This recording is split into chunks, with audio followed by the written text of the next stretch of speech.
નમસ્કાર દર્શક મિત્રો, ઇન્ડિયા 24 ન્યૂઝમાં આપ સર્વનું હાર્દિક સ્વાગત છે. આપ જોઈ રહ્યા છો ગુજરાતના અને દેશભરના સમાચાર.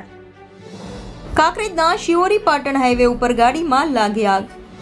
અરડુવાળા બસ સ્ટેન્ડ નજીક અચાનક ગાડીમાં આગ લાગતા અફરાતફરી. વરસતા વરસાદમાં કારમાં આગ ભભૂકતા સ્થાનિકોએ પાણીનો મારો ચલાવી આગ ઉપર કાબુ મેળવવાનો કર્યો પ્રયાસ. સમગ્ર આગની ઘટનામાં જાનહાનિ ટળી. India 24 news, Banaskantha.